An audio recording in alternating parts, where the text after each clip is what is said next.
আসসালামু আলাইকুম। আমার আম্মুর পছন্দ করা ছেলে এই ছবির সাথে ক্যাপশন দিয়ে অনেকেই শেয়ার করছেন।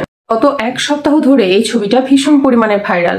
অনেকে বিভিন্ন ধরনের চটকদার ক্যাপশন দিয়ে এই ছবিটা শেয়ার করছেন। অনেকে বান্ধবীকে ট্যাগ করে বলছেন, দেখ বান্ধবী, তোর জামাই খুঁজে পেয়েছি। মূলত এই ভদ্রলোকের ছবিটা হাসি তামাশা করে মক করে শেয়ার করা হচ্ছে।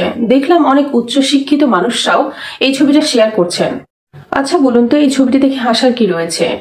21 শতকে এসেও আমরা যদি মানুষের চেহারা, তার গঠন এবং তার রং নিয়ে হাসি তামাশা করি, তাহলে আমাদের মতো আবর্জনা মনে হয় না পৃথিবীতে আর কেউ রয়েছে।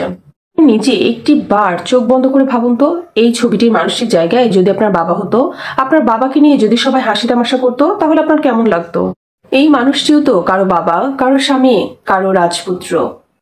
যতটুকু তথ্য জানতে পারলাম, এই ভদ্রলোকটি একটি আইফোন কিনেছিলেন তার মেয়ের জন্য এবং খুব শখের বশে এত দামি একটা ফোন কিনে নিজের একটা সেলফি তুলেছিলেন এবং এই সেলফিটা উনি তার ফেসবুক ওয়ালে পোস্ট করেছিলেন, যে পোস্ট করাটাই তার জীবনের কাল হয়ে দাঁড়ালো। একটি বার ভেবে দেখুন তো, আপনাদের এই হাসি তামাশাগুলো তাকে মেন্টালি, মানসিকভাবে কতটুকু ভেঙে ফেলছে, তার মনের মধ্যে কি ঘটছে।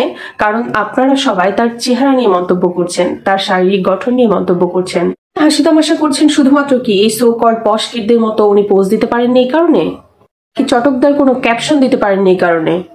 আপনারা চেহারা নিয়ে, লুক নিয়ে একটা মানুষকে জাজ করছেন। ওই মানুষটাও হয়তো ইয়াংকালে অনেক হ্যান্ডসাম ছিল, নিজের লুক সম্পর্কে অনেক বেশি সচেতন ছিল, কিন্তু ওই যে পুরুষ মানুষ, সব দায়িত্ব তো নিজেকে নিতে হয়। প্রতিটা বাবাই হয়তো বা এক সময় পরে গিয়ে নিজের চেহারার দিকে বা নিজের স্বাস্থ্যের দিকে দেখার আর সময় পায় না।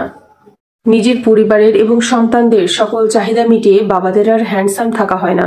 দেখেন, আজকে যারা এই মানুষটাকে নিয়ে হাসি তামাশা করছেন, মজা করছেন, মক করছেন, আপনারাও কি সারা জীবন এরকম থাকবেন? কখনোই না। চেহারা, রূপ এগুলো কিন্তু পরিবর্তনশীল। সময়ের সাথে সাথে আপনারাও পরিবর্তন হবেন।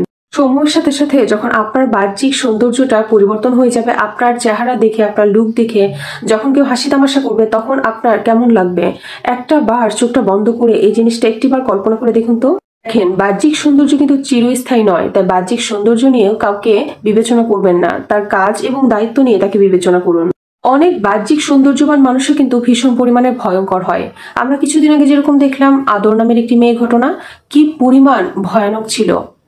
তার বাইরের চেহারাটা দেখে কেউ হয়তো কখনো কল্পনাও করবে না এত সুন্দরী রূপসী একটি মেয়ে তার গৃহকর্মীর সাথে এইরকম নির্মম কাজ করতে পারে। বাবার টাকা উড়িয়ে পশকির সাজার চেতে এইসব বাবারা হাজার গুণে ভালো। দেখুন, যুগ বদলেছে, নিজের মন মানসিকতাটাকে বদলান।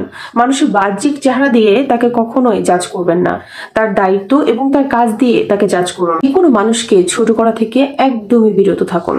আর একটা কথা সবসময় মনে রাখবেন, মহান আল্লাহর সৃষ্টি কোনো কিছুই বিকৃতি করা কিন্তু একদম উচিত নয়। এর শাস্তি আপনাকে আল্লাহই প্রদান করবেন, যেটা হবে অনেক ভয়ঙ্কর।